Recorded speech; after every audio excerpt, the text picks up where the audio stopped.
বাংলাদেশে প্রতিদিন ঘটে যাওয়া গুরুত্বপূর্ণ ঘটনা ও সাম্প্রতিক নানা তথ্য নিয়ে আলোচনা ও বিশ্লেষণে TVN24 নিউজ নেটওয়ার্কের নিয়মিত আয়োজন আলোচনায় বাংলাদেশ অনুষ্ঠানে আপনাদের স্বাগত জানাচ্ছি আমি আশফাক আহমেদ। আজকের অনুষ্ঠানে অতিথি হিসেবে আমাদের সাথে যুক্ত আছেন ডাক্তার সাজেদুল হক রুবেল, সম্পাদক কেন্দ্রীয় কমিটি সিপিবি, এবং আমাদের সাথে আরও যুক্ত আছেন সিনিয়র সাংবাদিক সাইদ খান। আপনাদের স্বাগত জানাচ্ছি আলোচনায় বাংলাদেশ অনুষ্ঠানে।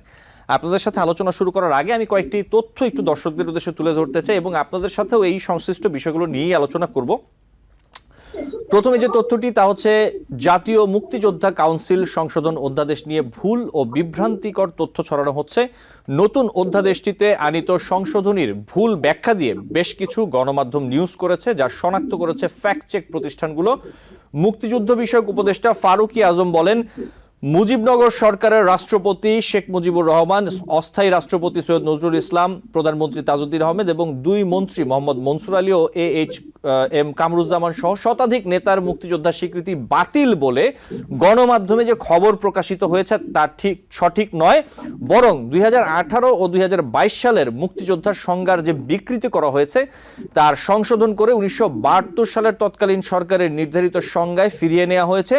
উপদেষ্টা ফারুকী আজম জানিয়েছেন, মুজিবনগর সরকারে যারা ছিলেন তারাও মুক্তিযোদ্ধা, যারা সশস্ত্রভাবে মুক্তিযুদ্ধ করেছেন, যারা পরিচালনা করেছেন তারাও মুক্তিযোদ্ধা, তবে ওই সরকারের কর্মকর্তা কর্মচারীরা সহযোগী মুক্তিযোদ্ধা। তিনি জানান, জাতীয় মুক্তিযোদ্ধা কাউন্সিল অধ্যাদেশ অনুযায়ী স্বাধীন বাংলা বেতার কেন্দ্র সহ কূটনীতিকরা সহযোগী মুক্তিযোদ্ধা। সহযোগী মানে এই নয় যে তাদের সম্মান ক্ষুণ্ণ করা হয়েছে। এরপর যে তথ্যটি তা হচ্ছে বাংলাদেশ জামায়াতে ইসলামীকে দাঁড়িপাল্লা প্রতীক সহ নিবন্ধন ফিরিয়ে দেওয়ার বিষয়ে একমত হয়েছে নির্বাচন কমিশন। বুধবার আগারগাঁওয়ে নির্বাচন ভবনে নির্বাচন কমিশনার ব্রিগেডিয়ার জেনারেল অবসরপ্রাপ্ত আবুল ফজল মোহাম্মদ সানাউল্লাহ ষষ্ঠ কমিশন বৈঠকের পর সাংবাদিকদের এ তথ্য জানান। জামায়াতের নিবন্ধন ফিরিয়ে দেওয়ার আদালতের আদেশের বিষয়ে তিনি বলেন, বাংলাদেশ জামায়াত ইসলামের প্রতীকের বিষয়টি আমরা বিবেচনায় নিয়ে নিয়েছি। একই প্রজ্ঞাপনে 2008 সালে দলটিকে প্রতীক সহ নিবন্ধন দেওয়া হয়েছে।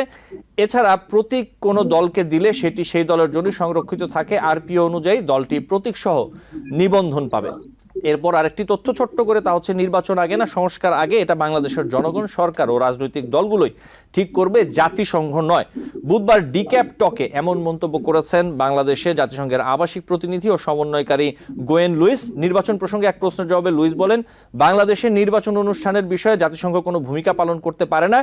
নির্বাচন অনুষ্ঠানের বিষয়টি রাজনৈতিক সিদ্ধান্ত, বাংলাদেশের জনগণ ও রাজনৈতিক দলগুলোর সিদ্ধান্ত নেবে কখন নির্বাচন হবে। তিনি আরো বলেন, অন্তর্ভুক্তিমূলক নির্বাচন মানে সব রাজনৈতিক দলের অংশগ্রহণ নয়। জাতিসংঘের সংজ্ঞা মতে সমাজের সব শ্রেণী পেশার মানুষের অংশগ্রহণকেই অংশগ্রহণমূলক বলা হয়। এবং সবশেষ আরেকটি তথ্য একটু দেই, তা হচ্ছে বিএনপির ভাইস চেয়ারম্যান শামসুজ্জামান দুদু, তিনি বলেছেন, বর্তমান সরকার সংস্কারের নামে শেখ হাসিনার মতোই উন্নয়নের ফিরিস্তি দিচ্ছে। ফ্যাসিবাদকে দাফন করতে হলে নির্বাচন গণতান্ত্রিক সরকারের বিকল্প নেই। যতদিন পর্যন্ত একটি নির্বাচিত সরকার রাষ্ট্র ক্ষমতায় না আসবে ততদিন সংকট দূর হবে না। তিনি আরো বলেন, পাশের দেশ ভারত বাংলাদেশের বিরুদ্ধে লাগাতার অপপ্রচার চালাচ্ছে। এসব বন্ধ ও ফ্যাসিবাদ নির্মূল করতে হলে নির্বাচনের কোনো বিকল্প নেই। অন্তর্বর্তী সরকার যেন ভুল পথে না যায় সে বিষয়ে সতর্ক থাকতে হবে। এই ছিল কিছু তথ্য। আমি আলোচনায় যেতে চাই। শাহেদুল হক রুবেল, আপনার কাছে আসি প্রথমে। এই যে অন্তর্বর্তীকালীন সরকার যে মুক্তিযোদ্ধার সংজ্ঞায় পরিবর্তন এনে অধ্যাদেশটি জারি করেছে, এই বিষয়ে আপনি কি বলবেন শাহেদুল হক রুবেল? অধ্যাদেশটা জারি করেছে, কিন্তু এই অধ্যাদেশের কয়েকটি পয়েন্ট এত বেশি হচ্ছে আমার মতে রহস্যময়, যে কারণে হচ্ছে মানুষ নানা রকম বুঝেছে, এক একজন এক একভাবে বুঝেছে। এবং গতকাল থেকে এটা বেশ হচ্ছে আলোচনার একটা বিষয় ছিল। বিষয়টি পরবর্তীতে আমাদের যে ফারুকী আজম, যিনি হচ্ছে এই মন্ত্রণালয়ের দায়িত্বে আছেন, তিনি পরে হচ্ছে এটা পরিষ্কার করেছেন। কিন্তু পরিষ্কার করার আগেই এটা নিয়ে একটি ব্যাপক আলোচনার তৈরি হয়েছিল এবং বিষয়টিও খুব মারাত্মক। যদি হচ্ছে বঙ্গবন্ধু শেখ মুজিবুর রহমানকে এবং সৈয়দ তাজউদ্দিন আহমেদ সহ জাতীয় 4 নেতার হচ্ছে গিয়ে তাদের মুক্তিযুদ্ধের স্বীকৃতি বাতিল হয়ে যায়, তো সেটার তো নানা ধরনের ইম্প্যাক্ট পড়বে এবং ইম্প্যাক্ট পড়াই উচিত, এবং সেটা পড়েছে। এবং পড়ার পরে আবার হচ্ছে গিয়ে পরবর্তীতে বিষয়টা করা আছে। এখানে একটা জিনিস দেখবেন, এখানে হচ্ছে গিয়ে এই যে আমার কাছে যেটা মনে হয় আর কি, একদিকে বাজেট অধিবেশন দিলেন এবং সেই বাজেট ঘোষণা করলেন, এবং সেই বাজেটটা দেখার পর জনমনে একটা তীব্র প্রতিক্রিয়া তৈরি হলো। এবং সেই তীব্র প্রতিক্রিয়া তৈরি হয়েছে, হতাশাও তৈরি হয়েছে। মুখে অনেক নয়া বন্দোবস্তের কথা বললেও এই অনির্বাচিত অরাজনৈতিক সরকার কিন্তু হচ্ছে আদতে কোনো নয়া বন্দোবস্ত দেখাতে পারলেন না। আমরা যেমন বামপন্থীরা প্রতি বাজেটের পরেই, প্রতি সরকারের প্রতি বাজেটের পরেই আমাদের স্লোগান দিতে হয় যে দে দে দে আগুন দে, গরিব মারার বাজেটে। একই রকম একটি পরিস্থিতি এখনো রয়ে গেছে। তো এরকম মানে ঘটনাটা যখন এইদিকে যাচ্ছে, আরেকদিকে যেমন রয়েছে হচ্ছে যে গত 2 দিন জাতীয় ঐক্য কমিশনের বৈঠক হলো, প্রথম দিন দ্বিতীয়বারের মতো উদ্বোধন হলো, তারপরের দিন হচ্ছে গিয়ে 4টি বিষয় নিয়ে রাজনৈতিক দলগুলোর সাথে আলোচনা হলো। সেখানে রাজনৈতিক দলগুলোর মধ্যে নানা রকম ভিন্নতা আছে, ভিন্ন মত রয়েছে, কোথাও কোথাও শার্প একটা ডিভিশন রয়েছে। তো আমি নিজেও সেখানে থাকবার আমার সুযোগ হয়েছিল, কথা বলবার সুযোগ হয়েছিল। এবার সেটা পরিপ্রেক্ষিতে যা দেখছি যে আমার কাছে মনে হলো যে এই সংস্কারের অগ্রগতি, ঐক্য কমিশনের পরিস্থিতি, এই সবকিছু মিলিয়ে যে জনমনে এবং বাজেটকে নিয়ে জনমনে যে হচ্ছে গিয়ে একটা ক্ষোভ বা প্রশ্ন ছিল, সেটাকে আবার হলো ডাইভার্টেড হয়ে গেল এই আপনার হচ্ছে জামুকার এই যে যে আপনার নতুন যে প্রস্তাবনা উত্থাপন করেছেন, সেটার মধ্য দিয়ে মানুষের মধ্যে আবার এক ধরনের বিভ্রান্তি তৈরি হলো। এবং এই যে বিভ্রান্তি তৈরি করার মধ্য দিয়ে আসলে এইরকম খেলা আমরা দেখেছি অতীতে হচ্ছে শেখ হাসিনার স্বৈরাচারী সরকারও দেখা গেছে যে একটা ইস্যুর পর আরেকটা ইস্যু, আরেকটা ইস্যুর পর ইস্যু দিয়ে আমাদের মনোসংযোগ তারা বারবার হচ্ছে বিক্ষিপ্ত করেছে, বিচ্ছিন্ন করবার চেষ্টা করেছে। একটা আন্দোলন বা একটা রাজনৈতিক কাজকে ইস্যুকে নিয়ে অগ্রসর হওয়ার ক্ষেত্রে বারবার হচ্ছে এক ধরনের হচ্ছে বিক্ষিপ্ততা তৈরি হয়েছে। তো এই বিষয়টি তৈরি হয়েছে। তবে এইখানে একটি বিষয় আমি খুব গুরুত্বের সাথে নিতে চাচ্ছি, সেটা হচ্ছে এই গ্যাজেটে আমরা তো জামাতকে যুদ্ধ অপরাধী বলেছি, স্বাধীনতা বিরোধী বলেছি, তবে এই গ্যাজেট সুস্পষ্টভাবে বলেছে যে বাংলাদেশ জামাত ইসলাম হচ্ছে মুক্তিযুদ্ধের বিরোধী শক্তি ছিল। এবং হচ্ছে মুক্তিযোদ্ধারা মুক্তিযোদ্ধারা কাদের বিরুদ্ধে লড়াই করেছিলেন? তারা বাংলাদেশের স্বাধীনতার বিরুদ্ধে মুসলিম লীগ, জামাত ইসলাম, নেজাম ইসলাম সহ এই শক্তি, পাকিস্তানের হানাদার বাহিনীর কোলাবরেটর, এই শক্তির বিরুদ্ধে লড়াই করেছেন। এটা কিন্তু এই আমাদের ইন্টারিম গভর্নমেন্টের এই বর্তমান যে গ্যাজেট বের হলো, এই গ্যাজেটে কিন্তু আবার নতুন করে গ্যাজেটেড হলো আর কি। এই গ্যাজেটেড সিচুয়েশনের মধ্যে দিয়ে আবার আপনার হচ্ছে, আপনি কিছুক্ষণ আগে নিউজে বললেন যে আবার তারা নির্বাচন করবে, তারা দাঁড়িপাল্লা পাবে। এই সবকিছু মিলে কিন্তু হচ্ছে অনেক ধরনের প্রশ্নের অবতারণা ঘটে। ফলে আমরা দেখেছি এই সরকারের একটা প্রবণতা রয়েছে, বিশেষ করে সরকারের কিছু উপদেষ্টা এবং তার সমর্থক মানুষদের মধ্যে একটা প্রবণতা রয়েছে যেটা খুব সাংঘাতিক। সেটি হচ্ছে 71কে নিয়ে নানা ধরনের বিতর্ক তৈরি করা, মুক্তিযুদ্ধকে নিয়ে বিতর্ক তৈরি করা, জাতীয় পতাকাকে নিয়ে বিতর্ক তৈরি করা, জাতীয় সঙ্গীতকে নিয়ে বিতর্ক তৈরি করা। এরকম অনেকগুলো আমার ইতিহাস, আমার ঐতিহ্যের একটা জায়গায় তাদেরকে আমরা দেখেছি বারবার তারা সেই জায়গাটাকে হচ্ছে গিয়ে বিকৃত করবার একটা প্রয়াস রয়েছে। এবং সেই প্রয়াসের মধ্যে দিয়ে আবার এই যে নতুন গ্যাজেট প্রকাশিত হলো, সেই গ্যাজেটের আমার কাছে, আমি গ্যাজেট সম্পর্কে আমার মিশ্র প্রতিক্রিয়া আর কি। একদিকে যেমন প্রতিক্রিয়া রয়েছে আপনার হলো মুক্তিযোদ্ধার নতুন করে স্বীকৃতি দেওয়া, অনেককে হচ্ছে গিয়ে মুক্তিযোদ্ধার স্বীকৃতি থেকে বাইরে রাখা, এবং অনেক জায়গায় হচ্ছে কি স্পষ্টতা নেই, গ্যাজেটের অনেক জায়গায় স্পষ্টতা নেই, বিশেষ করে শেখ মুজিবুর রহমান এবং 4 দলীয় নেতা, এটা পরবর্তীতে ফারুক আজমের বয়ানে একটা স্পষ্ট এসেছে, কিন্তু ওখানে কিন্তু খুব একটা বেশি স্পষ্ট আসে না, সেখানে খুব বেশি স্পষ্ট হয় বিষয়টা আসে না। তো এরকম অস্পষ্টতা রয়েছে, এর জন্য আমাদের মধ্যে যেমন বিক্ষুব্ধতা রয়েছে, সংক্ষুব্ধতা রয়েছে, ঠিক একইভাবে আমি আবার হচ্ছে ব্যক্তিগতভাবে যে এখন থেকে আমরা গ্যাজেটেড যুদ্ধাপরাধী পাইলাম আর কি।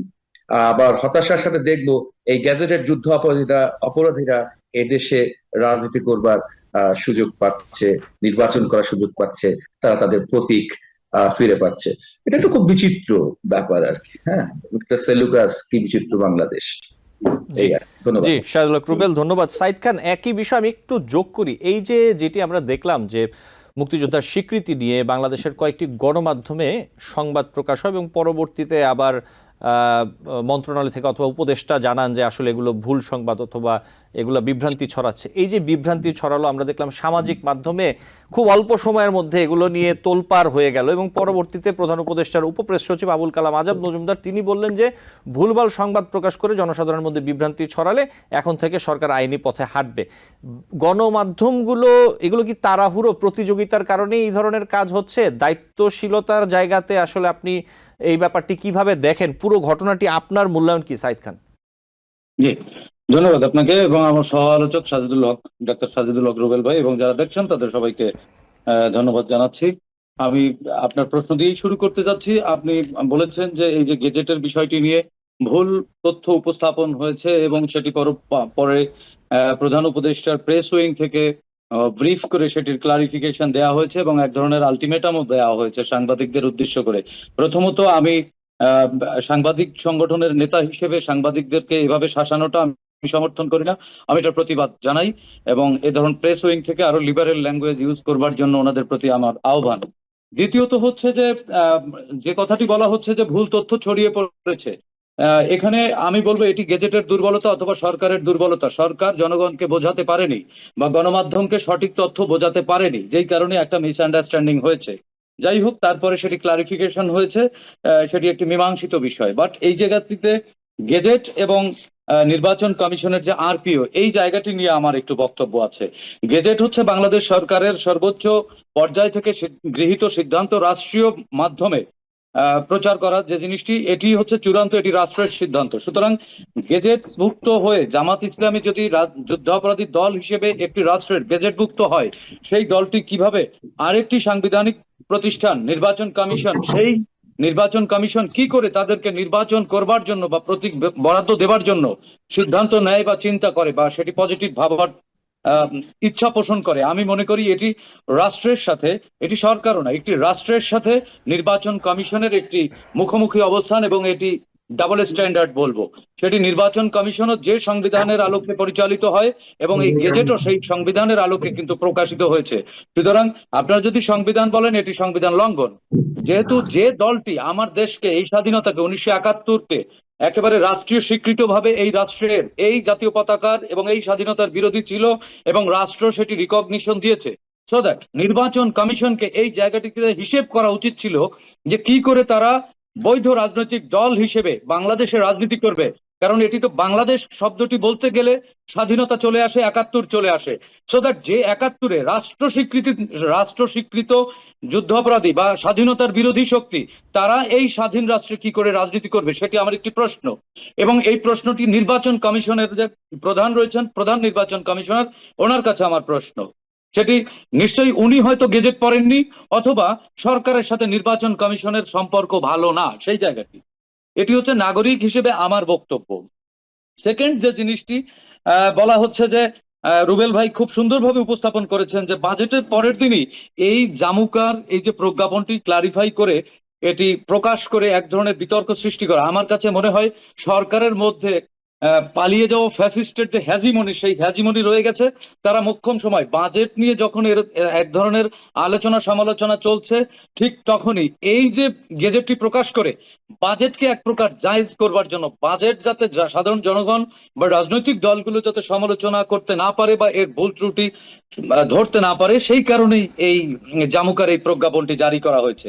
যাই হোক, এই প্রথম বাংলাদেশের 54তম বাজেট বাংলাদেশের নাগরিকদের মতামত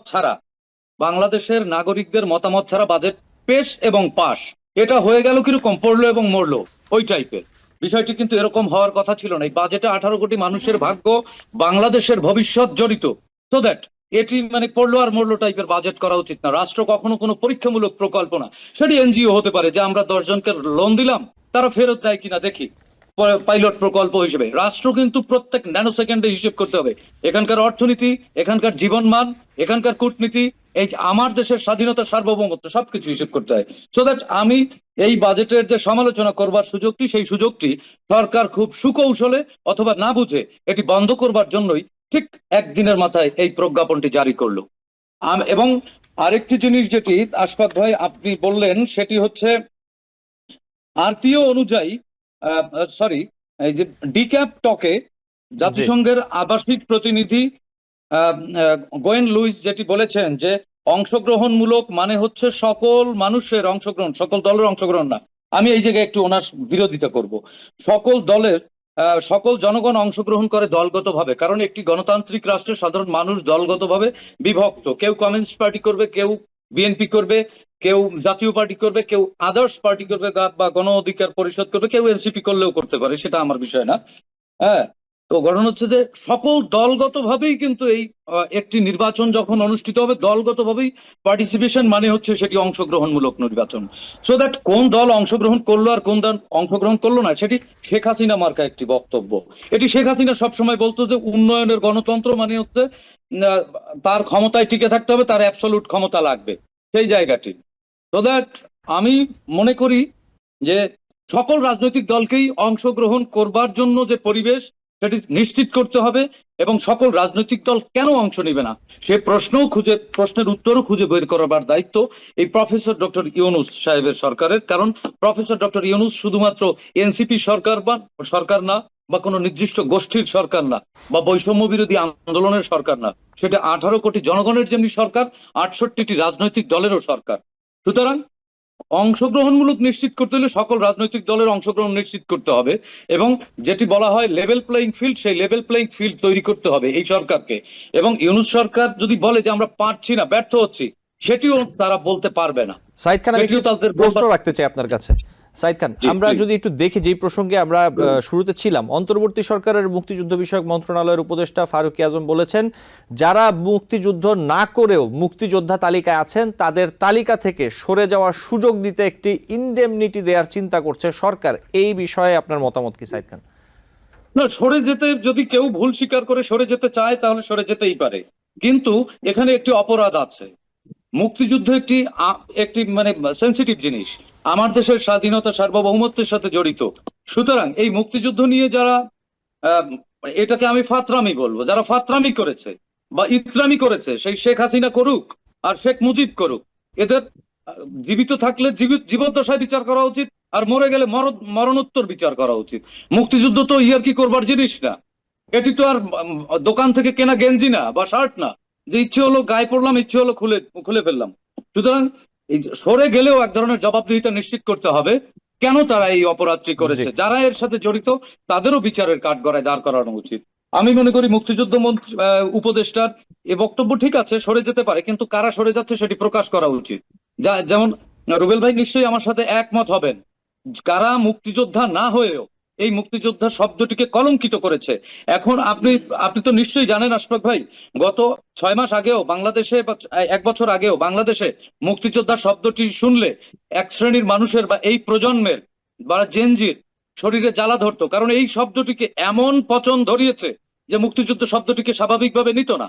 এটিকে মনে করা হতো যে 2 ভাগের 1 ভাগ, একদিকে বাংলাদেশ আর একদিকে আওয়ামী লীগ, কারণ মুক্তিযুদ্ধটা তাদের নিজস্ব প্রপার্টি করে ফেলেছিল। সুতরাং এই তালিকাটিও প্রচার করা উচিত, এবং যারাই তালিকাটি করেছে জেলা, থানা, ইউনিয়ন পর্যায় থেকে শুরু করে কেন্দ্র পর্যন্ত প্রত্যেকটিকে এটি তো স্বাধীনতা বিরোধী, বা এটিও মুক্তিযুদ্ধের চেতনা বিরোধী বা মুক্তিযুদ্ধ বিরোধী অপকর্ম। সুতরাং এটাও এই একই ধারায় বিচার হওয়া উচিত বলে আমি মনে সাইদ করি। খান, আপনাকে ধন্যবাদ। আমি একটি বিরতি নিব, বিরতি থেকে আপনাদের সাথে আরো কয়েকটি বিষয় আলোচনা করব। দর্শক, আলোচনায় বাংলাদেশ অনুষ্ঠানে নিচ্ছি ছোট্ট একটি বিরতি, সাথেই থাকবেন। টিবিএন 24 টেলিভিশন দেখতে আজই কল করুন 7187776556। লগ ইন করুন www.totalcablebd.com। দর্শক, আলোচনায় বাংলাদেশ অনুষ্ঠানে আপনাদের আবারও স্বাগত জানাচ্ছি। আমাদের সাথে আছেন দুজন অতিথি। আমি বিরতির পর একটু ডাক্তার সাজিদুল হক রুবেল আপনার কাছে আসি। ঐকমত্য কমিশনের সাথে বৈঠকে আপনি ছিলেন, সেখানে কি আলোচনা হলো? যেই বিষয়গুলোতে সমঝোতা অথবা ঐকমত্যে পৌঁছানোর কথা, সেখানে আসলে অগ্রগতি কতটা, যদি একটু বলতেন সাজিদুল হক রুবেল। ধন্যবাদ। আসলে এই জাতীয় ঐক্যমত্য কমিশনের যে বৈঠক শুরু হয়েছে, বৈঠক কিন্তু শেষ হয়নি আর কি। এটা দ্বিতীয় দফার পর্ব শুরু হয়েছে। প্রথম দিন উদ্বোধনী পর্ব ছিল, সেখানে সবাই এক ধরনের সূচনা বক্তব্য দিয়েছেন। তবে দ্বিতীয় দিন হচ্ছে বলা যায় বিজনেস সেশনের মতো। সেখানে সুনির্দিষ্ট 4টি বিষয়কে নিয়ে চেষ্টা করা হয়েছিল, যে 4টি বিষয় ঐক্যমত্য নিয়ে মানে গতকাল 3রা জুনের যে বৈঠক, সে বৈঠকটা শেষ করবে। কিন্তু বেসিক্যালি চারটির মধ্যে দুটো শেষ করতে করতেই অধিকাংশ সময় শেষ হয়ে গেছে আর কি। এবং দুটোর মধ্যে প্রথম বিষয়টি ছিল 70 অনুচ্ছেদ, এবং 70 অনুচ্ছেদের ক্ষেত্রে অধিকাংশ এটার ক্ষেত্রে কিন্তু প্রথমত আপনার সংবিধান সংস্কার কমিশন শুধু বলেছিলেন যে অর্থ বিল হচ্ছে এই 70 অনুচ্ছেদের বাইরে থাকবেন। যে আমি আমার দলের বিরুদ্ধে ভোট দিতে পারবো একজন এমপি হিসাবে, এই দলীয় সিদ্ধান্তের বাইরে, সেক্ষেত্রে তারা বলেছিল শুধু অর্থ বিল থাকবে এটার বাইরে। কিন্তু আমাদের পার্টি কিন্তু বলেছিল সেই সময় যে অর্থ বিল এবং আস্থা ভোট এই দুটো জায়গায় হচ্ছে গিয়ে দলের বিরুদ্ধে ভোট দেওয়া যাবে।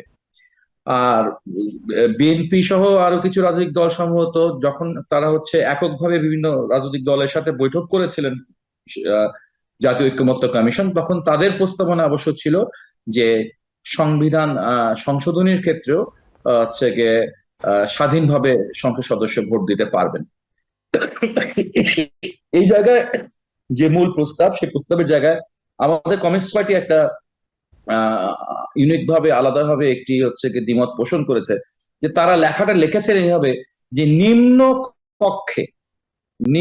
কক্ষে আপনার হচ্ছে অর্থ বিল এবং হচ্ছে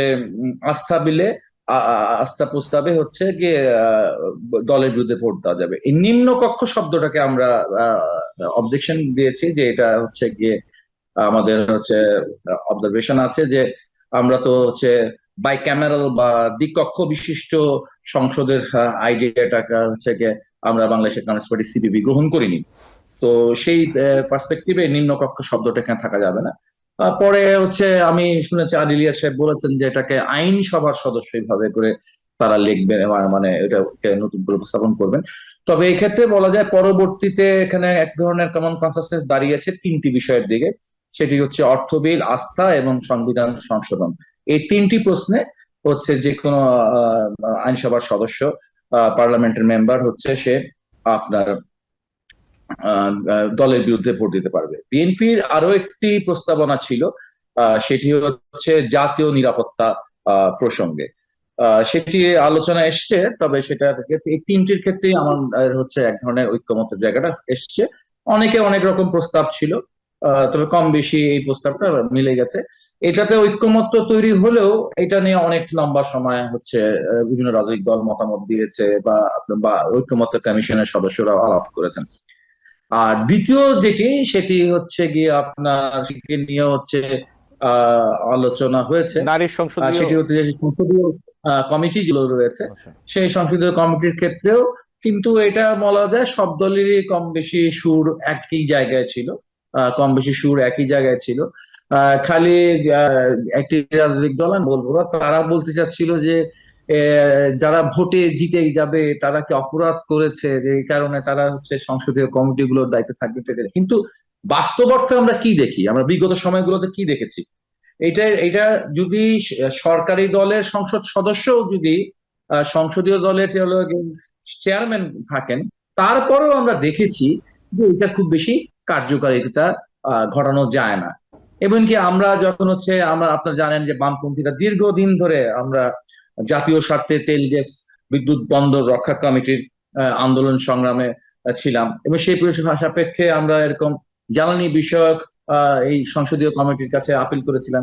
এই জ্বালানি বিষয়ক সংসদ কমিটির সে সময়কার ওনারা একবার মনে আছে যে তারা হচ্ছে সচিবালয়ের কাছে একটা জবাব চেয়েছিলেন, একটা পেপারস তারা তলব করেছিলেন।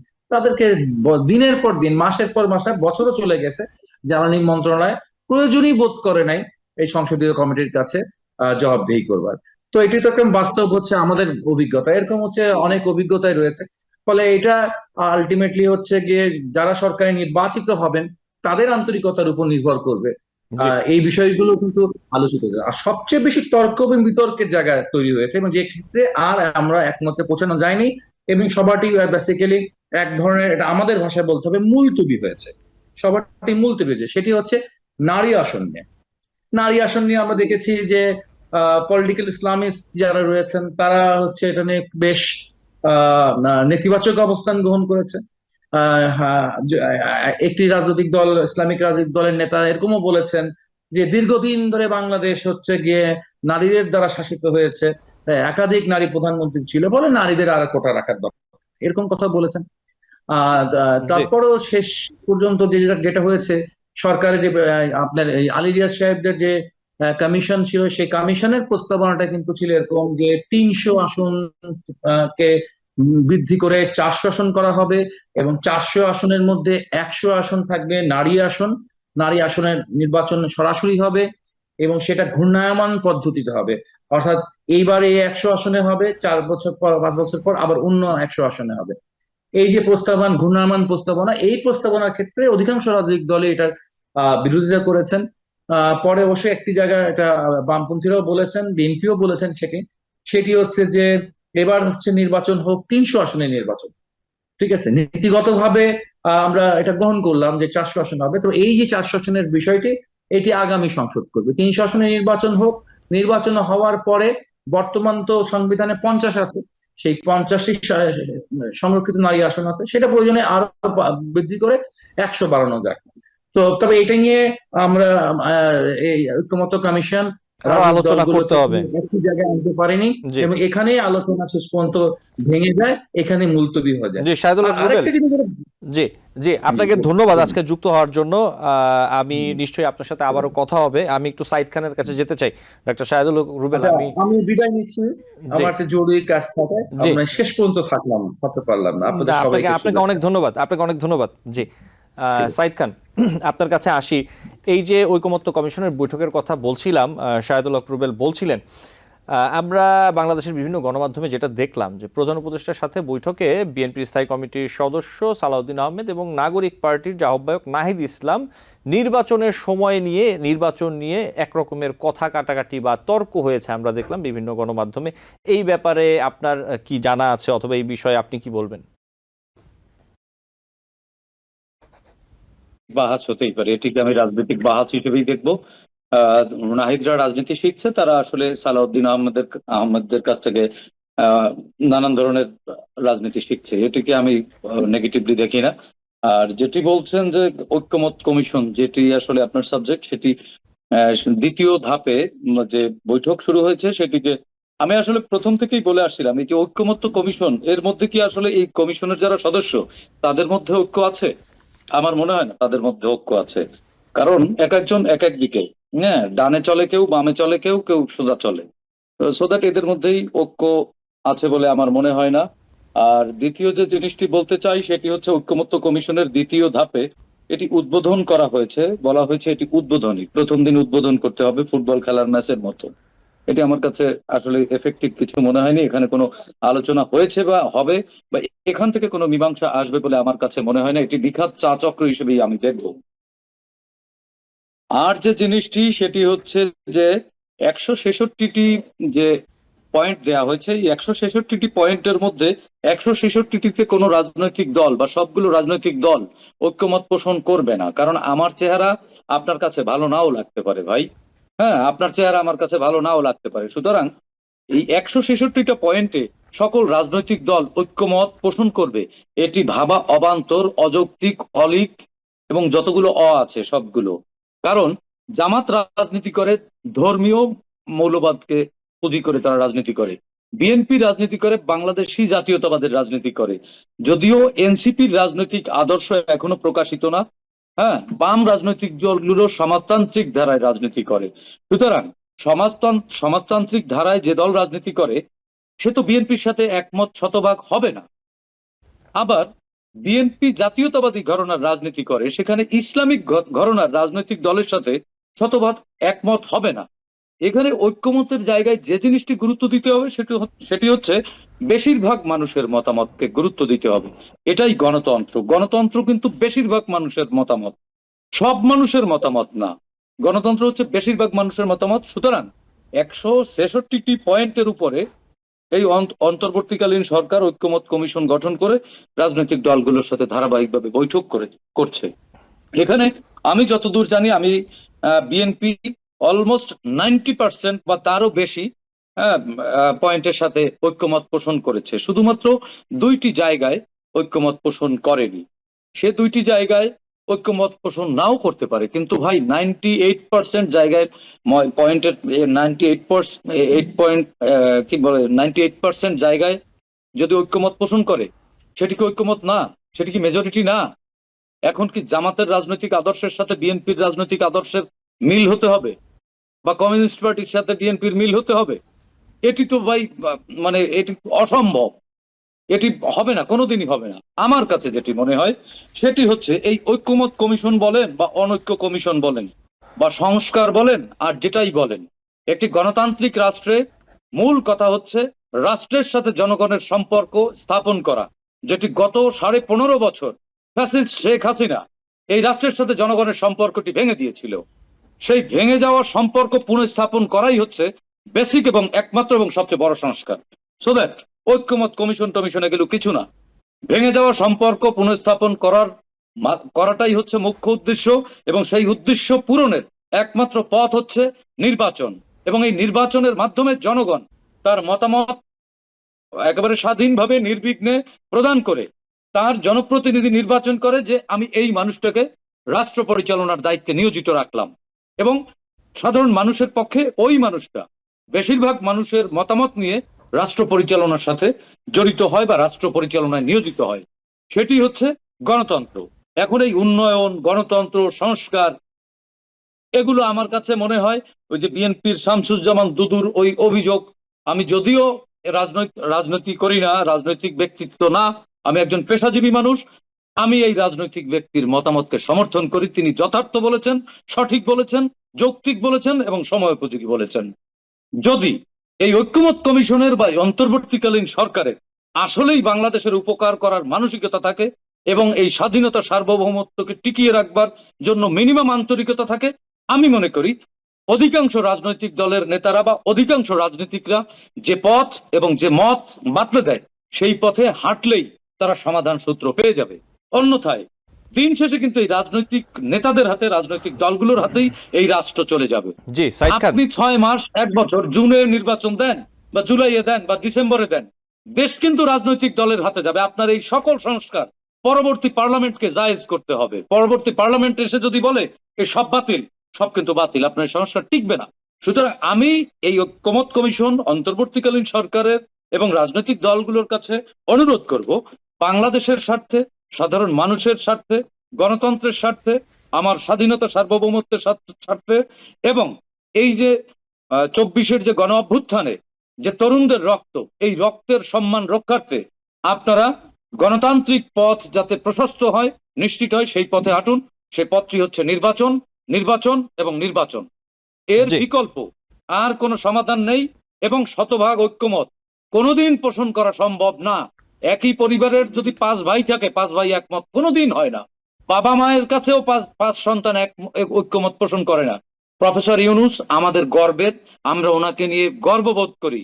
আমরা বিদেশে ওনার নাম বললে বাংলাদেশ না চিনলেও প্রফেসর ইউনূস চিনবে। আমার মনে হয় প্রফেসর ইউনূসকে কোনো কুচক্রী মহল, কোনো দালাল এরা মিসগাইড করছে, এবং প্রফেসর ইউনূস একজন মেধাবী মানুষ, এই দক্ষ জায়গাটাতে বিচক্ষণ মানুষ। সাইদ খান, উনি এই জায়গাটাতে আমি একটু hypnotize প্রশ্ন হবেন রাখতে না। চাই। জি, ঠিক এই জি, জায়গাটাতে আমি আপনার কাছে একটু প্রশ্ন রাখতে চাই। সিপিবি বলছে এইবারের বাজেট শুধু গতানুগতিক নয়, চমকহীন বটে। এবারের বাজেট হয়েছে সংকোচনমূলক ও মন্দার বাজেট। বাজেট নিয়ে কথা বলছিলেন মাঝখানে আপনি, এবং শাহেদুল হক রুবেলও বলছিল একটু বাজেট। আমি আসছি আপনার কাছে। জি, বিএনপি বলছে যে প্রস্তাবিত বাজেটে রাজনৈতিক দল ও জনগণের মতামত প্রতিফলিত হয়নি, এবং বিএনপি বলছে যে রাজনৈতিক দলগুলোর সাথে আলোচনা করে এইবারের বাজেট আসলে করা উচিত ছিল সরকারের, এবং এ নিয়ে সমালোচনা করেছে বিএনপি। এই বিষয়ে আপনি কি বলবেন, যে রাজনৈতিক দলগুলোর সাথে আলোচনা করা আসলে প্রয়োজন ছিল কিনা অন্তর্বর্তীকালীন সরকারের? সাইদ খান। জি, আমি সে কথাই বলছিলাম। আমি আরো একবার এই কথাটি বলছি, আপনি প্রশ্ন না করলে উত্তর দিয়ে গেছি। সিপিবি বলেছে এটি মন্দা বাজেট, আমি বলবো এটি বন্ধা বাজেট। বন্ধা মানে এটির কোনো আউটকাম হবে না। এটা অতীতের গতানুগতিক ধারাও না। অতীতে তো মনে করেন ফ্যাসিস্ট ছিল আর অটোক্রেট ছিল, যেই ছিল হাসিনা, সেখানে একটা নামকে অস্তে বা অবৈধ হলেও পার্লামেন্ট ছিল, সেখানে 2-4 লাইন কথা হয়েছে, বিভিন্ন স্টেক হোল্ডাররা কথা বলবার সুযোগ পেয়েছে। এবার তো ভাই পড়লো আর মরলো, পেশ এবং পাশ একদিনে একসাথে হয়ে গেল। এখানে জনগণের কোনো কথা আছে? হ্যাঁ, পার্লামেন্ট না থাকলেও জনগণের মতামত নেবার সুযোগ ছিল। সবগুলো রাজনৈতিক দলকে ডেকে ডায়লগ করতে পারতো, গোলটেবিল করতে পারতো। রাজনৈতিক দলগুলোর মতামত মানেই তো জনগণের মতামত, কারণ এই রাজনৈতিক দলগুলো তো জনগণকে নিয়েই রাজনীতি করে। রাজনৈতিক দলগুলো তো কোনো শেয়ার বাজারের ব্যবসা করে না। সুতরাং এই সরকার যদি চাইতো এই বাজেটকে গণমুখী এবং জনবান্ধব করবার জন্য যদি চেষ্টা করতো, চিন্তা করতো, তাহলে রাজনৈতিক দলগুলোর সাথে আলোচনা করতো। সেক্ষেত্রে ঘুরে ফিরে বিএনপির সুরে কথা না বললেও বিএনপির সাথে আমার ঐক্যমত হয়ে যায়। আমি কি করব? বিএনপি তো জনগণের রাজনীতি করে, তো বিএনপি তো ঠিকই বলেছে। এ বাজেট তো জনগণের বাজেট না, এ বাজেট এনজিওর বাজেট। বিএনপি যেটা বলছে আমার সাথে মিলে যায়। আমি একজন জনগণ, আমার কাছেও তাই মনে হয়। এখন কি বলবেন এটা বিএনপির বক্তব্য? এটাই নাগরিক বক্তব্য, এটাই জনগণের বক্তব্য। এ বাজেট বন্ধা বাজেট, এ বাজেট গতানুগতিকতা না। এই বাজেট বাস্তবায়ন করা সরকারের জন্য সবচেয়ে বড় চ্যালেঞ্জ হবে। এবং আমি মনে করি এই বাজেটের লাস্ট ফিসক্যালে গিয়ে সরকার সবচেয়ে বেশি চ্যালেঞ্জের মুখে পড়বে। বিকজ আমার শিল্প বন্ধ হচ্ছে ডে বাই ডে। শুধুমাত্র রেমিটেন্সের উপরে ভর করে কোনো প্রবৃদ্ধি, জিডিপি দাঁড়ায় না। আপাতত মনে হচ্ছে রং চঙে জামা, কিন্তু এ রং টিকবে না।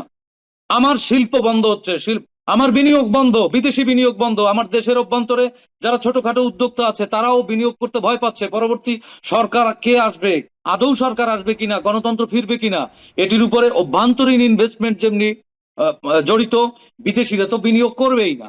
হ্যাঁ, পরিবেশ ভালো, কিন্তু পরিবেশ কতক্ষণ ভালো থাকে সেটির জন্য কিন্তু ব্যবসায়ীরা অপেক্ষা করে। আপনি গিয়ে দেখেন আলু পটল থেকে শুরু করে জাহাজ ব্যবসায়ী সবাই লসে আছে। হ্যাঁ, এক ধরনের স্বস্তি আছে, চাঁদাবাজদের প্রাদুর্ভাব কমছে কিছুটা, বা জীবনের নিশ্চয়তা বা নিরাপত্তা কিছু বেড়েছে, কিন্তু অর্থনৈতিক নিরাপত্তা নিশ্চয়তা বাড়েনি। হ্যাঁ, আমার ব্যাংকে আগে টাকা লুট হতো, এখন লুট হচ্ছে না। এখন নাই, তাই লুট হবে কি? আপনার হাড়িতে চাল নাই, তো ইঁদুর খাবে কি? আপনার বাড়িতে তো ইঁদুর থাকবে না।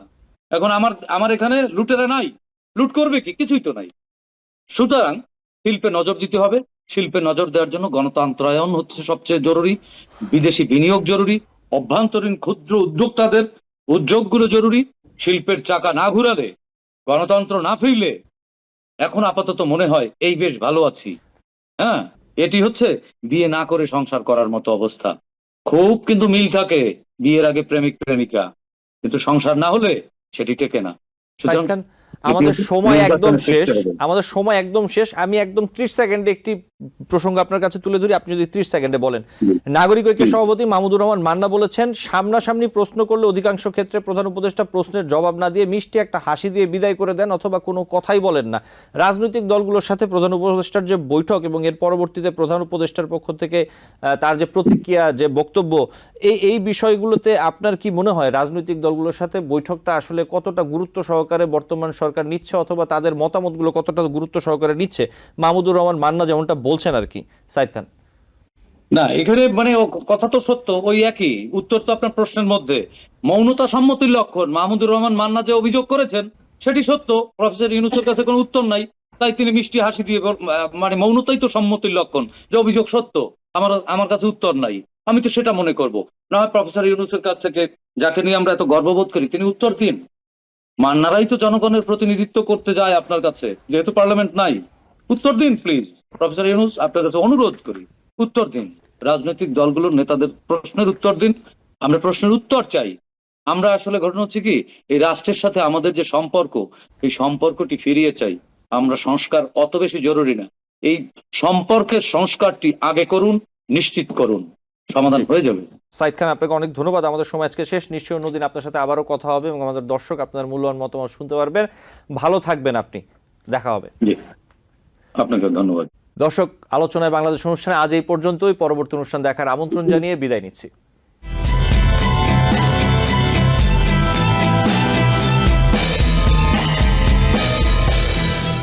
TBN 24 টেলিভিশন দেখতে আজই কল করুন 7187776556। লগ ইন করুন www.totalcablebd.com। নিউ ইয়র্ক থেকে সম্প্রচারিত TBN 24 টেলিভিশন বিশ্বজুড়ে বাঙালির কণ্ঠস্বর।